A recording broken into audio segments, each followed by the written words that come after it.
Satellite images first published in a detailed New York Times report indicate the possible reactivation of China's Lopnur nuclear test facility in the remote Xinjian Autonomous Region in the northwest of the country. Now, the images, which have since been procured by NDTV, appear to indicate that China may soon be in a position to conduct full-fledged nuclear tests or possibly subcritical nuclear explosions. Subcritical experiments simulate nuclear explosions by using chemical explosives. Now, why is this report important? In simple terms, because any effort by China to step up nuclear testing would indicate Beijing's interest in testing and qualifying some of its newest nuclear warhead designs fitted on a host of new generation of ballistic and cruise missiles. Now, this is the area that we are talking about. The Lopnur test range is a remote test range at a remote location where China tested its first nuclear device on the 16th of October 1964. Analysis of the area done by Dr. Reni Babiatz, a leading geospatial intelligence expert, shows, among other things, a large drilling rig, almost 90 feet deep. This was first detected in August 2021. This is the township of Malan, believed to be a support facility for activities at Lopnur. But look closely, because within this township is a rig which appears to be identical to the one at the Lopnur site, which we just showed you. That one is located hundreds of miles away. What you see on your screen is thought to be a training site for shaft drillers. Images from March 2020 also show the construction of multiple tunnels in the area into a hillside. This image from April 2020 shows 5 tunnels carved into a hillside. We've numbered them, but let's focus a little more at these 5 shafts. As you can see, as we move through this entire area from shaft 1, 2 onwards to shaft 5, this is just some of the construction activity in that area. This is the Lopnur airfield in the process of being expanded, an image from 2020. Since then, we believe that a lot more has changed. That's when it really started. And finally, road making equipment in the middle of nowhere in the region is also detected in these satellite images. So why is this important for India? Well, the more tests a country does, the more refined are its weapons designs. China, as it is, has many more ballistic weapons than India, many more nuclear weapons. According to the Middlebury Institute of International Studies at Monterey, a decade back, China possessed about 50 intercontinental ballistic missiles. By 2028, it is expected to have at least 507 nuclear-capable launchers. China has already done 45 nuclear tests. India has done a total of 6 in 1974. And earlier on, when Pokhran 2 took place in 1998, India has also declared a unilateral moratorium on testing. That means we will not be testing anymore, which is why we rely now on computer simulations to look at the yields of any nuclear weapons that we choose to design. If the Chinese choose to open up nuclear testing, it does open up a gigantic Pandora's box for India and, in fact, the world. Opposition leaders held nationwide protests today after a record 146 MPs were suspended from Parliament after they demanded a statement from the Home Minister on the recent security scare in Parliament. The Congress President Mallikarjun Kharge asked, do they want to end democracy? Still, just how united is the India bloc? There have, for example, been no protests in West Bengal.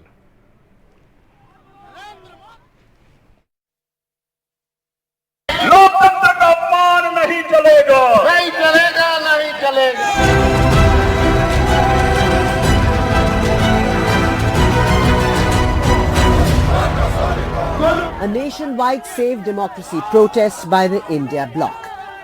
Less than 24 hours after one of the stormiest parliament sessions ever came to an end. The session saw a record number of opposition MPs, 146, being suspended. As the government and opposition sparred over the parliament breach, the opposition wanted Prime Minister Modi or Home Minister Shah to speak in parliament.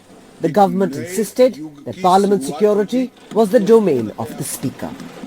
In a sense, a show of strength and also a way perhaps for coordinating the activities of the Congress along with the other INDI alliance partners, because 2024 elections they are hoping to fight together, and that coordination has to start taking effect on the ground, has to work well on the ground for them to be able to have any success. The scenes here are from Lucknow, where the India bloc partners, the Samajwadi Party led by Akhilesh Yadav, the Congress Party led by Mallikarjun Kharge, and in Uttar Pradesh, Ajay Rai, are holding a protest, including the Communist Party of India, are holding a protest against the BJP government for the suspension of more than 140 MPs that took place during the winter session of the parliament.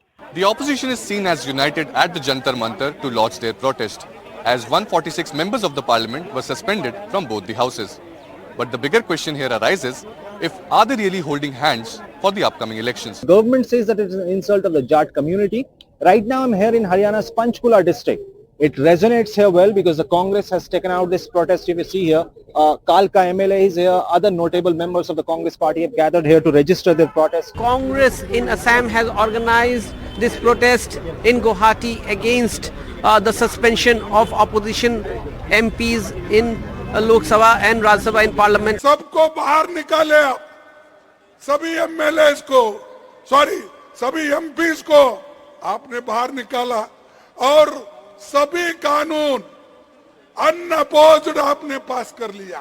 तो इसलिए भाइयों हमको लगना है. First we elect our members of parliament, first win the election, and then we'll decide about the prime minister. इतनी बड़ी alliance हो गई और सब लोग एकजुट बैठे हैं, एकदम मजबूती के साथ हम लोग साथ हैं, भाजपा को हराना है और हम लोग इस काम में लगे हैं. The government hit back almost immediately, deploying its top ministers who brought up the mimicking controversy where Trinamool MP Kalyan Banerjee mimicked Rajya Sabha Chairman Jagdeep Dhankar to attack the India bloc. Congress party का ये सोच है कि शासन करना हमारा अधिकार है. का सोच है weaker section of the society, चाहे जाट हो, किसान हो, दलित हो, चाहे अनुसूचित जनजाति हो, उनका अपमान करना. विपक्ष ने बहाना ढूंढा सदन ना चलने का, जनता से जुड़े मुद्दों को ना उठाने का और लगातार उपराष्ट्रपति जी का अपमान करने का, संवैधानिक संस्थाओं पर बैठे लोगों को और संवैधानिक संस्थाओं को लगातार आलोचना करते रहे. Friday's protests were amongst the first of many such coordinated programs of the India Alliance, but it also highlighted the issues of coordination. For example, in an important state like West Bengal, the Congress did hold a protest, but without its India Alliance partner, the Trinamool Congress. And if the India Alliance is to mount a serious challenge to the BJP, then these are issues that it will have to address. With camera person Aniruddha Tripathi in Kolkata, Saurabh Gupta, NDTV.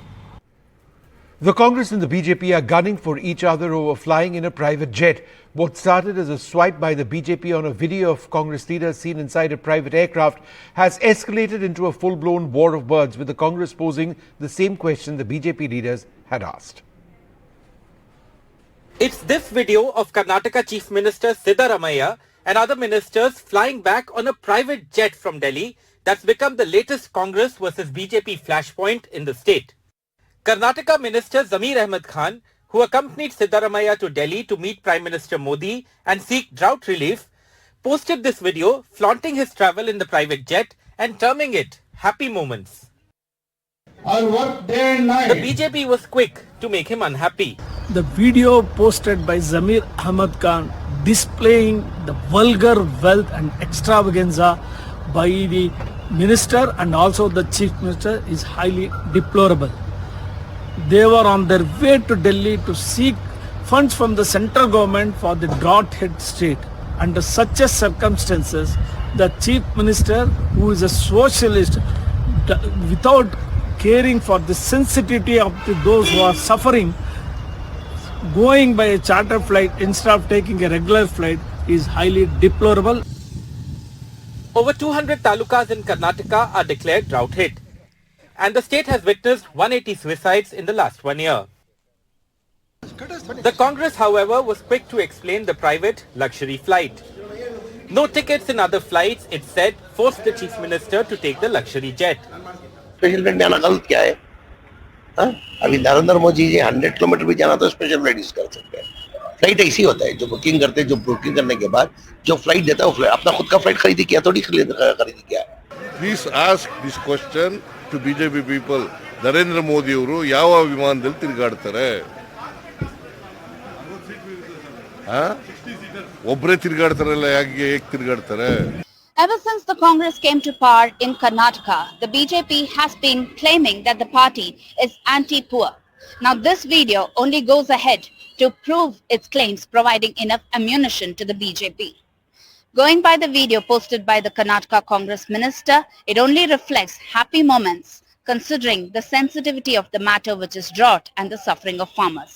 With camera person Kumar, Pratibha Raman in Bengaluru for NDTV. A war of words between the Finance Minister Nirmala Sitharaman and the DMK government over the flood situation in the state. The Finance Minister says that it is incorrect for the Tamil Nadu government to say that there was no warning of rainfall. The DMK in its reply has said that the BJP takes cues from WhatsApp University. இந்த தென் மாவட்டங்களுக்கு இந்த 4 தூத்துக்குடி, தென்காசி, திருநெல்வேலி, கன்னியாகுமரியில வந்திருக்கக்கூடிய மழை வெள்ளத்தை பத்தி meteorological centre 12ஆம் தேதி டிசம்பரே தகவல் கொடுத்திருக்காங்க. 16, 17ஆம் தேதி வாக்குல தீவிரமான மழை தென் மாவட்டங்கள்ல வருங்கிறத 12ஆம் தேதியே கொடுத்திருக்காங்க. 5 நாளைக்கு முன்னாடியும் சொல்றாங்க, ஒவ்வொரு 5 நாளைக்கு முன்னாடியும் சொல்லிட்டே போறாங்க. அதாவது ஒரு சைக்கிள் மாதிரி போயிட்டே இருக்கு. அதனால எங்களுக்கு முன்னெச்சரிக்கை கிடைக்கவில்லை அப்படின்னு சொல்றவங்க தயவு பண்ணி இந்த விஷயத்தை கொஞ்சம் காதார கேட்டுக்கங்க. Under which authority, whether she gave this press conference as a BJP leader or as the Union Minister of Finance of the Union government. See, if she had given it as a BJP leader, it's understandable. We understand that is the caliber of the BJP leaders, that is the standard of the BJP leaders who take their cues from the WhatsApp University and say that. If she has given this as Union Minister of Finance, then it is really worrisome.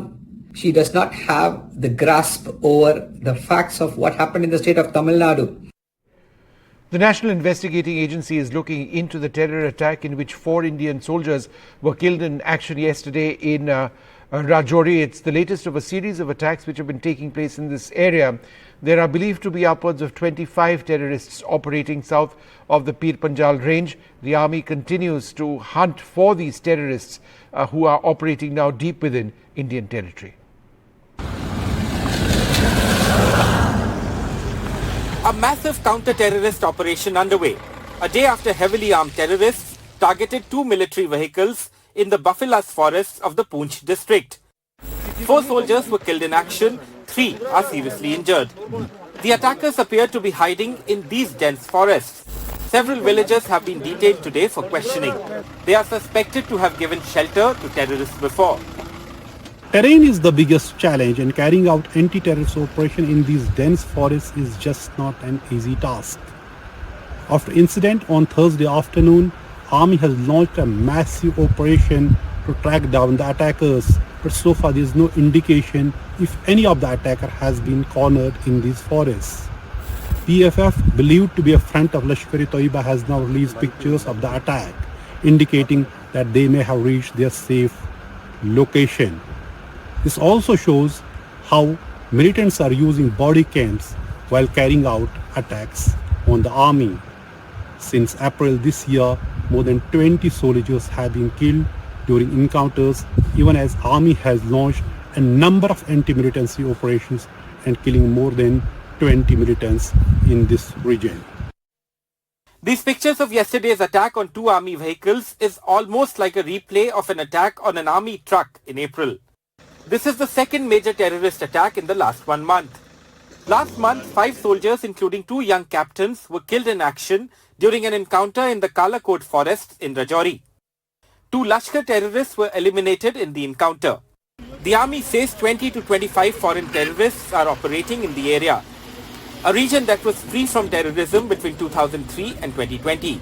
मैं मान के चलता हूं कि आज की तारीख पे 20 से 25 यहाँ पर आतंकवादी होंगे जो इस एरिया में ऑपरेट कर रहे होंगे. 1 साल के अंदर हम इसको भी बहुत अच्छे से कंट्रोल कर पाएंगे. For now, the hunt for the men who have made this a hotbed of terrorist activities continues. This is a time-consuming process. The army hopes it will result in a positive conclusion. With Nazir Masoodi and Vishnu Som, Bureau Report, NDTV. In Manipur, after a dark Diwali earlier this year, it would be a rather muted and low-key Christmas as hundreds of people are still in relief camps, many churches destroyed and burnt in the spell of ethnic clashes, even as the state attempts to limp back to normalcy.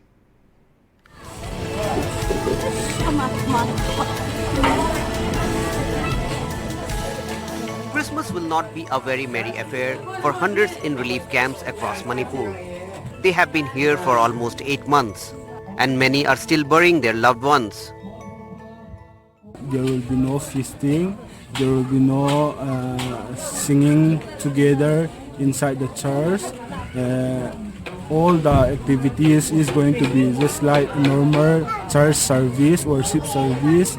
And here is great difficulty for us to stay here, and as our church, our house have been burned down. One meet with our friends, our relatives, most of our relatives, we are very far apart. The violence had hit Manipur's economy too, and Christmas shopping too is subdued. Market is very down nowadays, as nobody is celebrating the Christmas, and people are, might be they're not getting, their income also. Salary. The Indigenous Tribal Leaders Forum, or the ITLF, has issued an advisory requesting people not to organize overtly conspicuous celebrations, and has asked the church to organize only normal service and not to organize any community feast or fellowship events. Many Christians living in Imphal Valley, including the Meitei Christians, have decided to forego the celebrations this year, considering the situation and in solidarity with those in relief camps. Here too, Christmas sales have been hit. Last year it was pretty amazing because all of us were united, and as one we celebrated. But this year, due to those situations, we're not able to have such a grand festival. We have encouraged and requested our members to celebrate Christmas together as a family. Not only that, but to go beyond that family celebration by sharing their resources with others, with those who have been marginalized. This Christmas, Manipur is hoping for the gift of sustained peace. With K. Mangte in Churachandpur and BM Sanju in Imphal, in Guwahati, Ratandeep Chaudhary for NDTV. Economists believe that the United Kingdom's economy is on the brink of recession as growth shrinks in the third quarter. Sakshi Bajaj takes us through the highlights and the risk of recession that the United Kingdom faces.